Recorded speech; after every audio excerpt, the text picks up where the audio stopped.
याद रखो महाराज, सब प्रथम मंदिर में जाते ही हमें किसका दर्शन करना चाहिए? चरणों का। किसका करना चाहिए? चरणों का। अगर चरणों का आपने दर्शन किया तो महाराज जीवन में जितने भी दुर्गुण हैं सब निकल जाएंगे। फिर भगवान के मुखमंडल का दर्शन करो, उससे जीवन में आनंद की प्राप्ति होती है। यहां भगवान के सगुण रूप का ध्यान करिए, ऊपर से नीचे तक श्रृंगार का, आभूषणों का। और ध्यान ये सिर्फ एक चारा है, लोभ है कि आपके मन में भगवान का ध्यान स्थिर हो जाए। पहले देखिए, फिर नेत्रों को बंद करके फिर हृदय में उतारने की कोशिश करिए। धीरे धीरे करने से ध्यान इतना सूक्ष्म हो जाएगा कि अगर आपने हाथ का ध्यान करना चाहा तो प्रभु ने कितनी अंगूठियां पहनी, कैसे कंगन पहने हैं, किस तरह के पहने हैं, सब ध्यान में उतरने लगेगा। इसी को कहते हैं रूप ध्यान। और यही चीजें चाहिए कि इतनी परिपक्वता से आपका ध्यान होना चाहिए। फिर भगवान कैसे हृदय में स्थित होते हैं वो भगवान का काम है, आपका नहीं। सिर्फ आप ध्यान करिए, भक्ति आके हृदय में खुद व खुद बैठ जाती है। हृदय में आके प्रभु बैठ जाते हैं।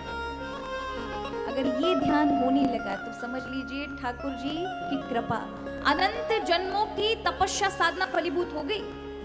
नहीं तो भगवान में इतनी जल्दी मन नहीं लगता। लग जाए तो क्या समझना चाहिए? इतने इतने जन्मों में आपने महाराज भगवान की भक्ति की होगी, साधना की होगी, वो फल गई। नहीं तो महाराज आसक्ति संसार में जितनी है ना उतनी भगवान में भी नहीं होती। आसक्ति का मतलब जानते हो? इंग्लिश में कहेंगे अटैचमेंट, हिंदी में कहेंगे आसक्ति।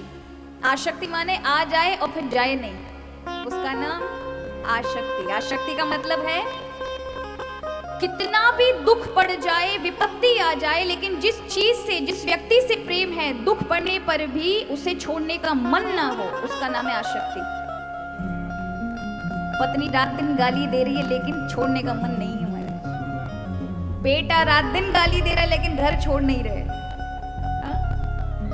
रात दिन इन चीजों से, कोई जीवन में ऐसी चीज है जो गलत है, व्यसन है, बुराई है, लोग कह रहे छोड़ दो छोड़ दो, पर इतनी आसक्ति है महाराज, विपत्ति खेलने को तैयार है लेकिन छोड़ने को तैयार नहीं है। इतनी संसार से हमें होती है। अगर यही मुड़कर भगवान से होने लगे तो तब समझ लीजिए महाराज आपके जीवन की अनंत अनंत जन्मों की तपस्या साधना फल गई कि भगवान के प्रति आप सबकी आसक्ति हो गई कि विपत्ति आए लेकिन भगवान का नाम, प्रभु का धाम नहीं छूटे।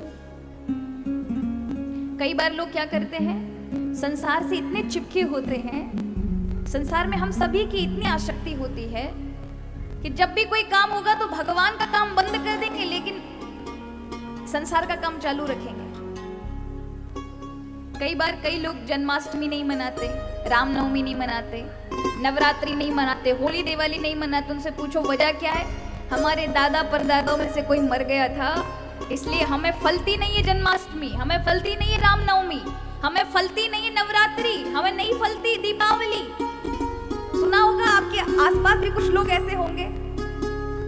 अब उनसे पूछिए, 4 अरब पहले की सृष्टि है, 2 अरब पहले तक पूर्वज होंगे आपके।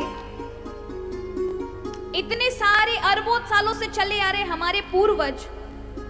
जीवन के 7 दिन ही होते हैं ना, इन 7 दिन में कोई ना कोई तो मरा होगा। 7 दिन नहीं फलने चाहिए, पर वहां अपनी बुद्धि नहीं लगाएंगे। जन्माष्टमी वाले दिन नहीं मनाते, हमारे दादा परदादा को फलती नहीं थी इसलिए हम भी नहीं मनाएंगे। भगवान के काम बंद कर दीजिए, लेकिन जन्माष्टमी में धन आ जाए, बहू आ जाए, बाकी सब काम सब फल जाएंगे, पर भगवान नहीं फलेंगे। कैसी बुद्धि है हमारी, कैसी बुद्धि है। आसक्ति इतनी है संसार में कि संसार से इतना प्रेम है, विपत्ति पड़ जाए पर छोड़ेंगे नहीं, लेकिन भगवान से इतनी सी भी नहीं है। विपत्ति आते ही, दुख आते ही तुरंत छोड़ देंगे। आप व्रत उपवास करिए, कोई पंडित जी के पास जाकर बोलिए अजी हमें बड़ा कष्ट है, कोई ऐसा कुछ उपाय बताओ, और ब्राह्मण देवता विप्र देवता कुछ बताएं, और वो व्रत उपवास ऐसा हो कि अचानक तुम्हारे प्रारब्ध में कष्ट लिखा था और उसी समय पड़ गया व्रत के समय, तो लोग दोष किसको देंगे? व्रत नहीं करेंगे। इस व्रत को करने से हमारे साथ ऐसा हुआ है। तो ये आसक्ति भगवान में हो जाए, इसलिए कहा भक्ति भगवान में ऐसी हो कि अनंत दुख जीवन में आए भी पर भगवान का नाम ना छूटे, प्रभु ना छूटे। तो यहाँ